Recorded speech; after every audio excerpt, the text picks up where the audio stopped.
doon natin mga viewers na 2 weeks ago pa, nagkapaniid na sa pagsaka sa presyo sa bugas sumay. Karon wa lagi sila kaagwanta. Pero parte na yung mahalas bugas sumay. So, nangutan na sa taga Department of Agriculture. Mato sa DA, wa gay shortage sa supply sa bugas sumay.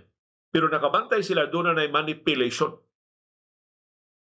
So, pa magnihit ang supply, gimaniobra na ang pag-arya sa supply. So doon na nagtago-tago na sa karong bugas sumay sa mga bodega.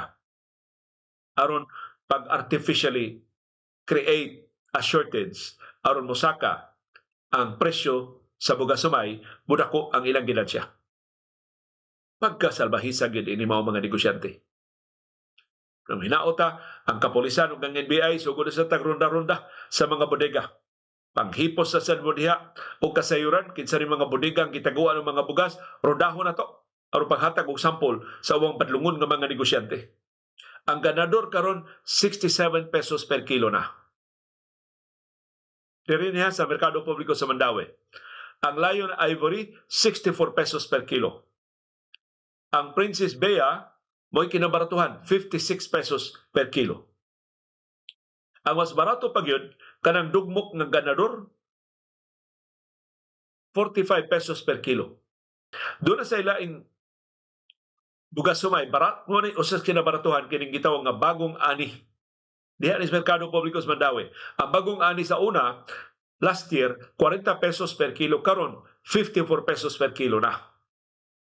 Sumano ni, ang aumento sa bugas sumay ni abot og 14-15 pesos kada kilo. Ang aumento sa niaging pila ka semana pagsuod bagong tuig sa 2026. Ang pangagpas sa mga vendors diri sa Merkado Publiko sa Mandaue, giingnan ko sila suppliers na nihit ang supply. Kay giundang mga gobyerno ang importasyon sa bugas sumay. Sugod Setyembre sa niaging tuig. Yang gibalik ko pag Enero na.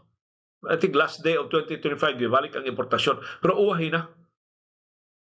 Sigon sa mga suppliers, manang nihit ang supply. Pero sigon sa Department of Agriculture, nga akong gikahinabi, manipulation na sa merkado. Wa magnihit. Na sila kwenta, na sila inventaryo, pilang available nga supply sa bugas sumay, sobra pa sa panginahanglan sa nasod, sa tanang katawan. Pero ang ilan doon nagkitaguan sa mga bodega ang available unta nga supply sa bugas sumay. Kaya maniobra na sa rice cartel ang atong industriya sa bugas sumay. Kining kartel sa atong kasaligan tinubdan, di gini mapadlong kay koneksyon ininaa sa Malacañang. Igsuon og dakong opisyal sa Malacañang. Dili kini siya opisyal sa gobyerno pero asawa sa usas kiladak ang opisyal sa gobyerno. Iyang igsuon gipasangilan may utok sa rice cartel. Morning, hastang Department of Agriculture, hastang Bureau of Customs, di gyud mga hasbag bungkag ining mao rice cartel. Kay sikit pas ampaus karkar sa luwag sa Malacañang. Kini mao sindikato.